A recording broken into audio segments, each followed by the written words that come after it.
Here it is, 500 years before the flood. Noah's just been born. He's got 6 generations that he can even talk to, all the way back to the grandson of Adam. And let's pick up in chapter 6. And it came to pass during these 500 years, when men began to multiply on the face of the earth, and daughters were born unto them, that the sons of God saw the daughters of men, that they were fair, and they took them wives of all which they chose. And the Lord said, My spirit shall not always strive with man, for he is also flesh, yet his days shall be 120 years. There are giants in the earth in those days, and also after that, when the sons of God came in unto the daughters of men, they bare children to them. The same became mighty men, which were of old, men of renown. Well, let's look at this a little bit. Sons of God and daughters of men. When you look at the sons of God, some people seem to think that they are actually the descendants of Seth, along that godly line that came from Seth all the way down to Noah. And they look at the daughters of men as the descendants of Cain, the daughters that were born between unions with the people and the descendants of Cain. And they seem to think when they got together that those were the children that they were talking about, that they bear children. And also after that, the sons of God came unto the daughters of men and bore children. And to me, that makes the most sense, that they were of the line of Seth and the daughters of men were of the line of Cain. And there is a reason for them getting together. They were tempting the sons of God to come and to marry them and to have children. And I think what the devil's ultimate reason for doing that, or attempt to, was to dilute the holy bloodline. Because there was a prophecy given in the garden, a prophecy to Adam that, or to Eve, that her seed would crush the serpent's head. And I believe that the devil was trying to prevent this from happening. And you know, he's tried to prevent the prophecies of God from coming about ever since the beginning of time.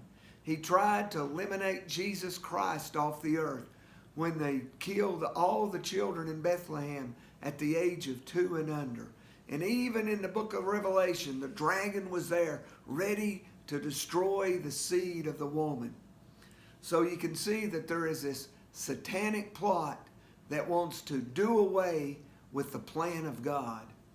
And I believe that the daughters of men were the descendants of Cain, and that the sons of God were the descendants of Seth. I do not believe that the daughters or the sons of God were fallen angels. And the reason I don't believe that is because angels are eternal. Angels are sterile. Angels cannot have redemption. Angels cannot bear children. They are totally sterile. They cannot come in with a woman and have that woman conceive to bear children. I just don't believe that.